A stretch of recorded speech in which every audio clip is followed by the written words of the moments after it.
carpet here, and I've got a pool in my family room. Would you purposely flood your basement? That's right. Would you flood your basement? Well, that's exactly what one Cedar Falls couple did to prove they could get it cleaned up, too. Brad and Dana Smith own a carpet cleaning company, conveniently, and the couple filled a pool in their basement. Then they let the water out. News Channel 7's Danielle Wagner was there to find out exactly what happened and why. Here's the story new for you tonight, right here at 6.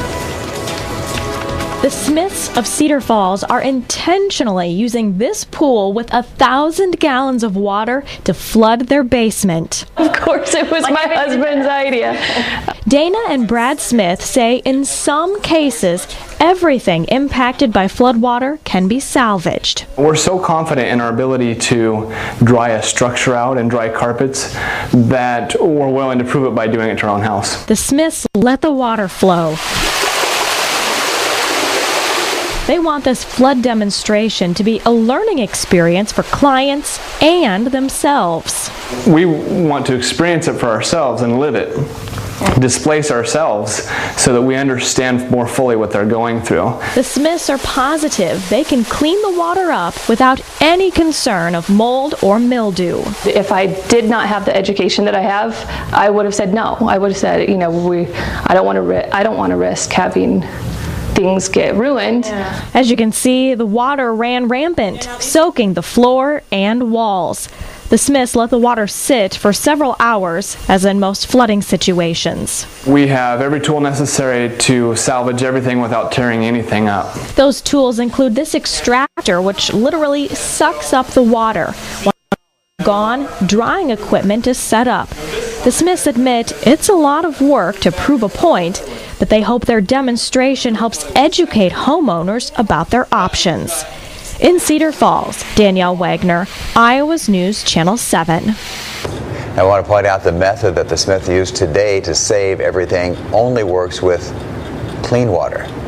Gray water would require you to remove the pad, and sewage water would require all the carpet to be removed. Coming up on Iowa's News Channel here at 6, the UNI Pan. Now you're probably wondering, who in their right mind would put a pool in their family room? Well, I'm doing this for a few reasons. And number one, I've got a point to make. You see, I'm so confident in my ability to properly dry out a structure that's been flooded that I'm willing to prove it by flooding my own home and then drying it to pre-loss condition. Now people think that's crazy, but I know for a fact that I can clean, that I can dry and clean this, and nobody will ever know that it ever happened, and it'll dry properly without having issues of mold or mildew. Second point, and one of the more important reasons why I'm doing this, is because I feel that it's important to know what people are going through when they suffer from a water loss.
Misconceptions about water damage is that you can do it yourself.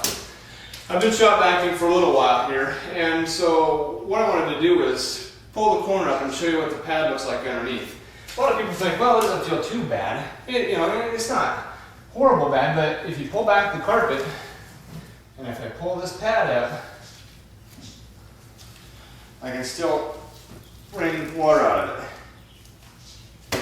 Which goes to show you that doing it yourself just won't cut it.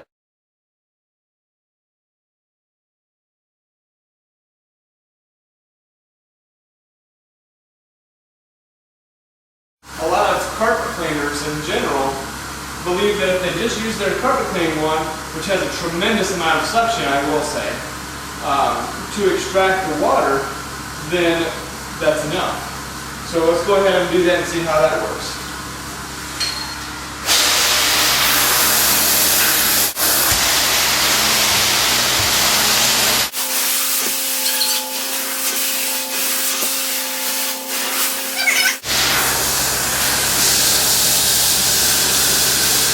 See what it looks like.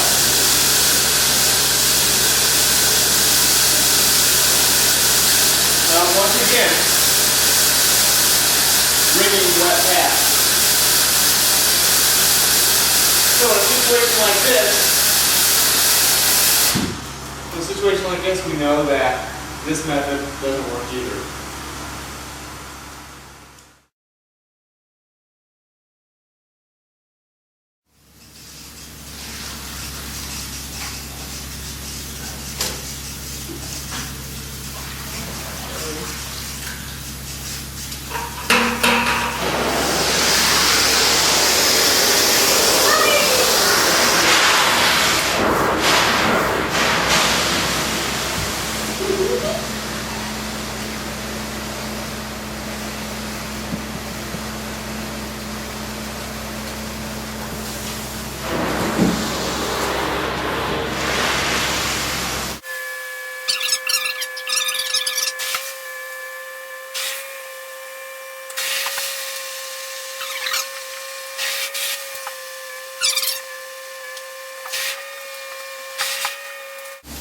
Okay, well, let's check it out and see what it looks like now.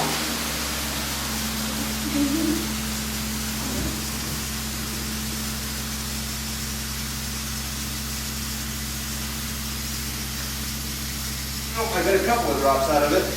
Now I can spend another few minutes on this area here, and I can get the majority of it out. But as you can see, it's far better than either one of those other two methods.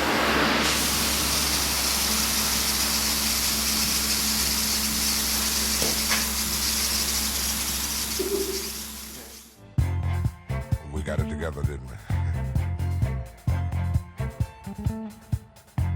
We've definitely got our thing together, don't we, baby? Isn't that nice? I mean, really, when you really sit and think about it, isn't it really, really nice?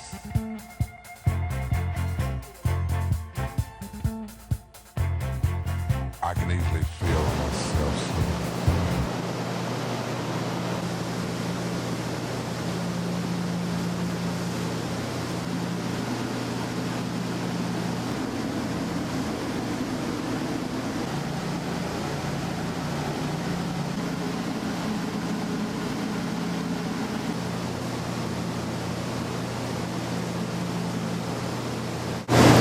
Okay, so we're in day 2 of the drying process. As you can tell, it's pretty loud in here because we have all of our equipment running, so I'm going to try to speak up. What we're going to do is we're going to use our non-invasive meter to check the walls to see how they're drying. All we have to do is put this against the wall.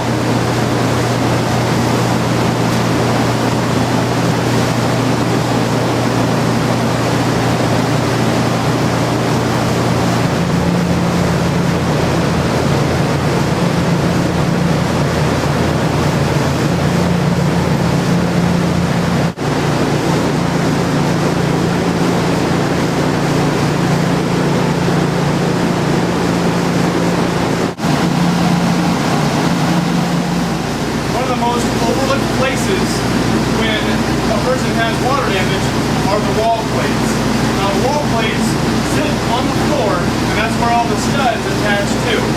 We're Whenever you have a significant amount of water in your home, those wall plates get saturated and hold moisture. When you don't have those dried properly, they can, in turn, dry rot, you can possibly create mold or mildew issues. So what we do is we switch this non-invasive meter over to the invasive side. And we have 3-inch screws drilled into the wall plates along the floor. Those screws serve as extensions to the nodules here on our invasive meter, allowing us to read the average moisture content between the screws all the way into the wood without actually penetrating through the sheetrock and damaging the walls. So we're going to go ahead and check those too.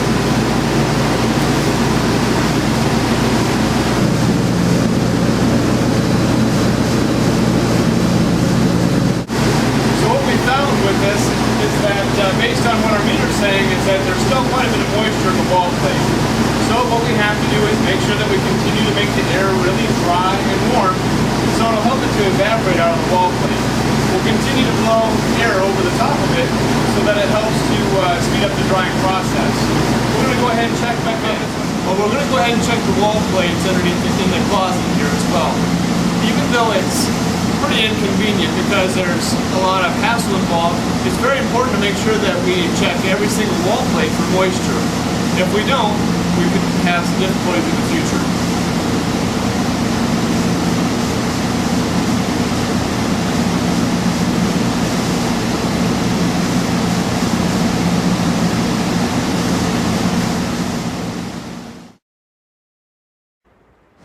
Since making this video a few years ago, a question keeps coming up. Well, what if this wasn't clean water? What do you do? Do you still save the carpet and the pad, or do you rip it out like everybody else in the area does? And the answer is pretty simple. I follow the S500 code book that the IICRC puts out that basically tells us what to do in these situations. You know, if it's a Category 2 water, where it's, you know, just a sump pump failure or something like that, then we go ahead and remove the pad, but we still save the carpet and the walls. If it's a sewer backup or gross contamination from river flooding or something like that, then we just go ahead and remove the carpet, the pad, the walls, anything that's affected at that point for health and safety concerns. So know this: when you refer my company, you're referring a company who will follow the rules, who will do it right, who will get them dry as fast as possible, who really truly cares about the insured and the household and the belongings, and will do what it takes to make them happy as well. So know that you can feel comfortable and confident when using Mr. Carpet for any of the water damage needs that your clients may have. So the burning question is, how did the house turn out? Well, I can reassure you that everything dried in the proper amount of time, and I have absolutely no issues with any microbial growth, any residual odors, or anything of the sorts. As a matter of fact, it's just like nothing ever happened at all in the very first place. So thank you very much for watching the video. I appreciate it, and I really hope to hear from you in the future.